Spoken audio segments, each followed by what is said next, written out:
Good morning बच्चों आप परिवार की आवश्यकताओं के विषय में पढ़ रहे हैं। आपको परिवार की आवश्यकताएं क्या होती हैं, आवश्यकताएं कितने प्रकार की होती हैं, आवश्यकताओं के क्या लक्षण होते हैं और आवश्यकताओं की पूर्ति न होने पर व्यक्ति में क्या परिवर्तन होते हैं, व्यक्ति कैसा अनुभव करता है, ये सब आपको बता चुकी हूँ। आज के इस चैप्टर में ये आपका अंतिम पॉइंट है, अंतिम हेडिंग है आपकी कि अर्थव्यवस्था। अर्थव्यवस्था क्या है? आपकी आवश्यकताओं की पूर्ति तभी हो सकती है जब आपकी अर्थव्यवस्था दृढ़ होगी, मजबूत होगी, तभी आपकी आवश्यकताओं की पूर्ति भली प्रकार से, जो उचित आवश्यकताएं हैं, गौण आवश्यकताएं हैं, वो आपकी तभी पूर्ति हो सकती हैं जब आपकी अर्थव्यवस्था सुदृढ़ होगी। बच्चों, तो अर्थव्यवस्था क्या है? आय और व्यय का जो संतुलन है वो उचित हो, बचत हो और परिवार की आय को परिवार की उन्नति के लिए खर्च किया जाए, वही है अर्थव्यवस्था। यानी आपके घर की जो भी आय है उसको इस तरह खर्च किया जाए कि आपका व्यय आपकी आय से कहीं अधिक ना हो और बचत भी हो, और वो जो व्यय आपने किया है वो अनावश्यक व्यय ना हो, कहीं भी अनावश्यक ना हो, जो आवश्यक हो वही आप खर्च करें, वही है गृह व्यवस्था। अब गृह व्यवस्था किस पर निर्भर करती है, कौन बनाता है गृह व्यवस्था? तो गृह व्यवस्था का निर्धारण गृहिणी करती है, और गृहिणी बच्चों गृह व्यवस्था को तभी बना सकती है यदि उसे गृह व्यवस्था बनाने का ज्ञान होगा, घर की अर्थव्यवस्था को निर्धारित करने का उसे ज्ञान होगा, घर की आय के बारे में उसे पता होगा, घर के व्यय का उसे अंदाज़ा होगा, घर के सदस्यों के आवश्यकताओं की उसे जानकारी होगी। यानी गृहिणी को घर की अर्थव्यवस्था को निर्धारित करने के पूर्व घर के लोगों के, परिवार के सदस्यों की आवश्यकताओं की जानकारी होना भी आवश्यक है, तभी तो वह घर के व्यय को निर्धारित कर पाएगी और जो आवश्यक व्यय होगा उसे वो करेगी और जो अनावश्यक व्यय होंगे उन्हें वो टाल देगी या फिर अगली बार के लिए छोड़ देगी। अब अर्थव्यवस्था को प्रभावित करने वाले कारक, यानी अर्थव्यवस्था, गृहिणी ने अर्थव्यवस्था को तो निर्धारित कर दी, अब क्या कारण होते हैं जिसके कारण अर्थव्यवस्था सुचारू रूप से कार्यगत नहीं हो पाती? यानी कि हमने डिसाइड तो कर लिया कि हम ये खर्चे इन चीज़ों पर करेंगे, ऐसा काम हम रसोई घर के लिए करेंगे या ऐसा हम अपने शयन कक्ष के लिए करेंगे, लेकिन सारी योजनाएं हमारी पूरी नहीं हो पाती। ऐसा उसके कई कारण हैं, यानी हमारी योजना सुचारू रूप से कार्य नहीं हो पाती, जिसका कारण, सबसे पहला कारण है परिवार की संख्या, परिवार का आकार। यानी कि परिवार में जितने अधिक लोग होंगे आवश्यकताएं उतनी अधिक होंगी। क्योंकि परिवार में सभी आयु वर्ग के लोग होते हैं, सभी की आवश्यकताएं भी भिन्न भिन्न होती हैं।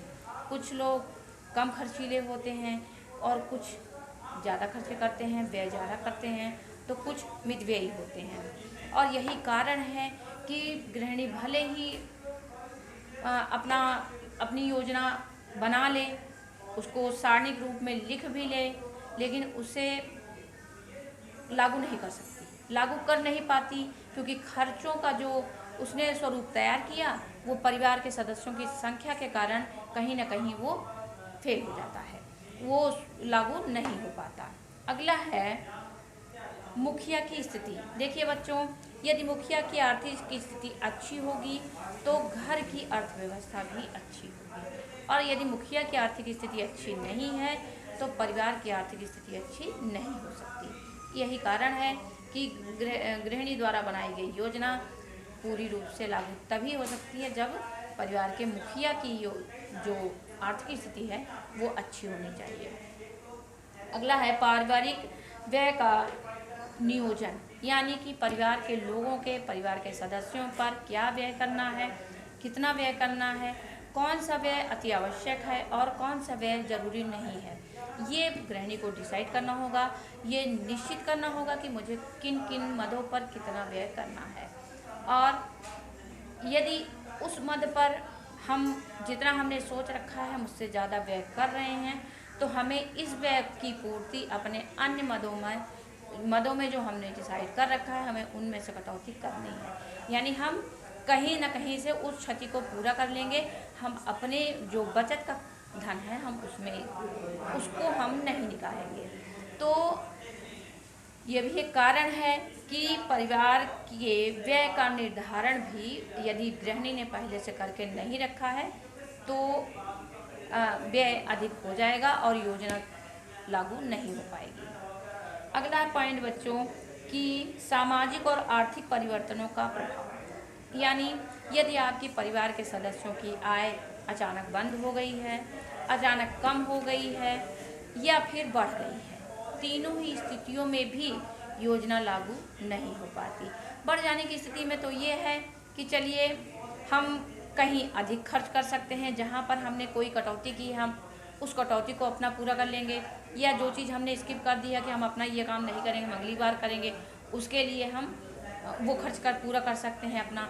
लेकिन बच्चों कठिनाई उस समय में होती है जब आय कम हो जाती है या आय बंद हो जाती है, तब उस स्थिति में भी गृहिणी की अर्थव्यवस्था सुचारू रूप से काम नहीं करती, क्योंकि जब आय ही नहीं है, आय का साधन ही नहीं है या आय कम हो गई है, तब उस स्थिति में योजना जो गृह की अर्थव्यवस्था है वो सुचारू रूप से नहीं चल सकती।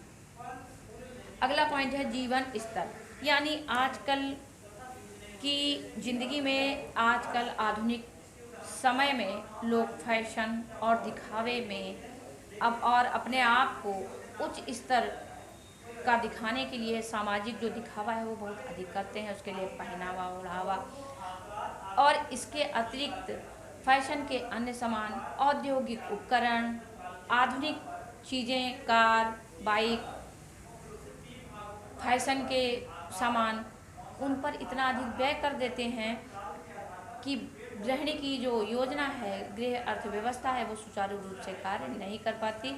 जितना उसने सोच रखा होता है उससे कहीं अधिक अर्थव्यवस्था गड़बड़ा जाती है। यही कारण है कि यही निम्न कारण है, जितने कारण आपको मैंने बताए वो सारे कारण हैं जो कि गृहिणी की अर्थव्यवस्था को प्रभावित करते हैं। बच्चों आगे की चीज़ें, आगे जो भी आपकी इस चैप्टर में है, इस पार्ट में है, वो आपको अगले वीडियो में बताऊंगी। अब इस वीडियो में बस इतना ही, आप जान लीजिए कि गृह अर्थव्यवस्था क्या होती है और गृह अर्थव्यवस्था को प्रभावित करने वाले कारक कौन कौन से हैं। आप इन पॉइंट्स को अच्छे से पढ़ लीजिएगा, और आपका छोटा सा पॉइंट है वो आपको नेक्स्ट वीडियो में बताऊंगी। Thank you.